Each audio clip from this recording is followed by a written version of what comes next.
Continuez à persévérer. Les appareils auditifs aident. Un enfant avec perte auditive qui reçoit ces appareils tôt dans la vie aura un meilleur développement au niveau de la parole et du langage. Le plus tôt, le mieux. Mais évidemment, pour que les appareils aident, ils doivent être portés toute la journée. Gardez les appareils là où ils doivent être, dans les oreilles de votre enfant. Donc, comment mettre les appareils en place en premier lieu? Le défi dans cette tâche est que nous avons affaire à de petites mains très occupées. Ayez un jouet intéressant à la portée de la main pour distraire votre enfant lorsque vous insérez les appareils auditifs. Un jouet très intéressant ou même plus qu'un. Vous observerez dans cette photo que les mains de la mère sont floues. C'est parce qu'elles doivent bouger très rapidement. Il serait une bonne idée de mettre ces jouets intéressants à part et de les sortir que pour le temps où vous insérez les appareils. Bien sûr, ces petites mains occupées gagnent parfois, quoi que nous fassions. Et comme il s'agit d'un trajet court et courant entre la main et la bouche, il est important d'utiliser des portes de batterie verrouillables sur les aides auditives pour les enfants de cet âge. Assurez-vous que votre audiologiste vous explique comment utiliser cette fonction. Les piles d'appareils auditifs sont très dangereuses si elles se retrouvent dans la bouche de votre bébé. Assurez-vous que la porte de la batterie est toujours verrouillée. En fin de compte, les parents craignent généralement de perdre les aides auditives, de les salir ou de les mouiller. Un article utile est le casque de pilote pour bébé. Le son se propage très bien à travers le capuchon jusqu'aux aides auditives pour les versions en coton fin et aussi celles qui ont des panneaux en maille sur les côtés. Cela empêchera les aides auditives d'être arrachées par ces petites mains occupées que nous venons de mentionner. Il n'y a pas de solution unique. Il y aura différentes solutions pour différents bébés. D'autres parents ont découvert de nombreux trucs et astuces pour garder leurs aides auditives, chacun étant un peu différent en fonction du défi auquel vous êtes confronté. Si l'aide auditive tombe facilement de l'arrière de l'oreille de votre enfant, par exemple, certains parents placent un petit morceau de ruban adhésif double face sur le boîtier de l'appareil. Ceci aide l'appareil à mieux coller derrière l'oreille du bébé. Votre audiologiste et votre orthophoniste vous aideront à déterminer ce qui fonctionne le mieux pour vous. Combien de fois avez-vous besoin d'entendre une nouvelle langue pour l'apprendre? Eh bien, tout comme un bébé, chaque fois que vous vous engagez avec quelqu'un dans cette langue, c'est une autre étape. Plus vous participez au langage, plus vous irez loin. Alors, combien de mots votre bébé a-t-il besoin d'entendre? Si vous enregistrez chaque mot que vous dites à votre bébé pendant une semaine et que vous mettez ensuite tous ces mots dans un livre, quelle serait la taille du livre? Si vous parlez comme le parent moyen, le livre ressemblerait à ceci. 86 000 mots prononcés en une semaine. Les parents qui parlent moins avec leur enfant pourraient prononcer seulement la moitié de ces mots, 42 000 mots. Cela représente les familles qui arrivent au 90e rang sur 100 pour le nombre de mots prononcés. Qu'en est-il des parents qui parlent plus que la moyenne à leur enfant? Eh bien, ce livre représente les parents qui arrivent 10e. Ils disent près de 150 000 mots par semaine à leur enfant.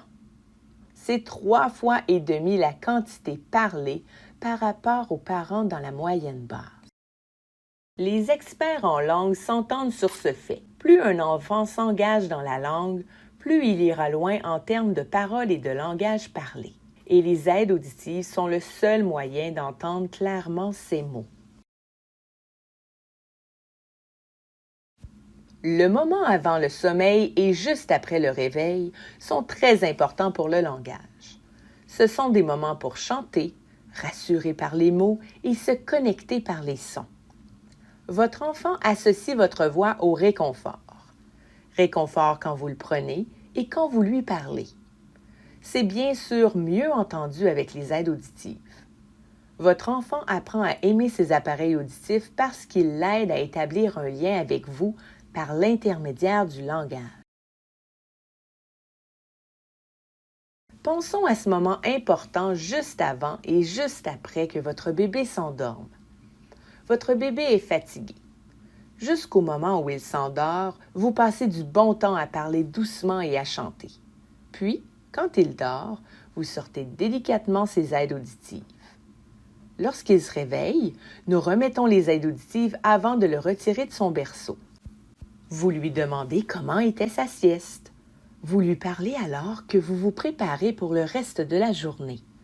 De cette façon, vous profitez au maximum de ce temps si important et riche de langage. Mais si nous retirons ces aides auditives bien avant qu'il s'endorme et attendons de les mettre plus tard, bien après qu'il soit debout, alors nous perdons. Nous perdons beaucoup de connexions linguistiques importantes. Et combien?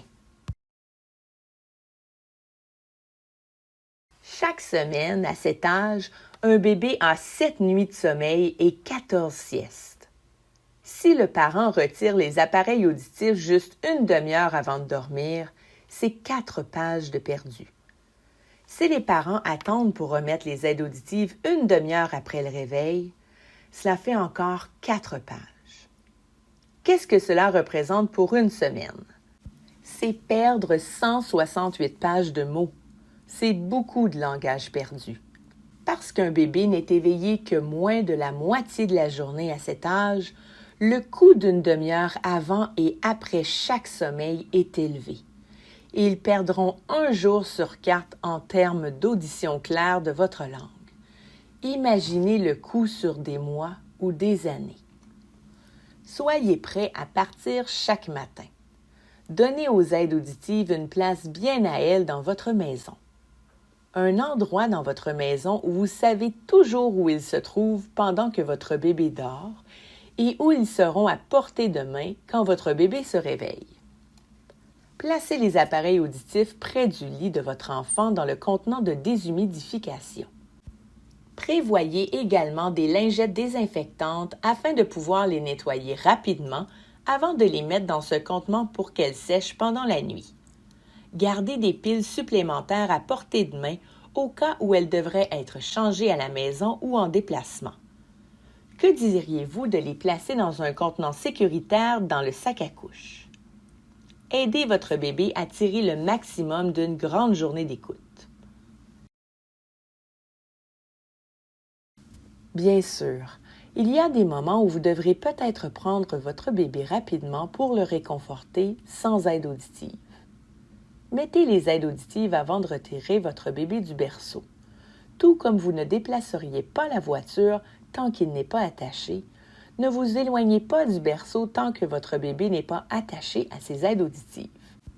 Chaque fois que ses yeux sont ouverts, ses oreilles doivent être actives.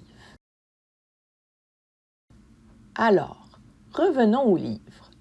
Une étude a montré que lorsqu'un enfant a une perte auditive, il y a 2 choses dont vous avez besoin pour que cet enfant ait un niveau de langage moyen ou supérieur à la moyenne au moment d'entrer à la maternelle. Le premier facteur, les parents doivent être des modèles de langage réguliers et solides. Parler au niveau de la moyenne inférieure ou même seulement dans la moyenne n'ont pas donné ces résultats. Le deuxième facteur important, des aides auditives fonctionnelles et portées toute la journée. Engagez votre bébé dans un langage significatif et aidez-le à bénéficier de son audition en s'efforçant de garder ses appareils auditifs en place.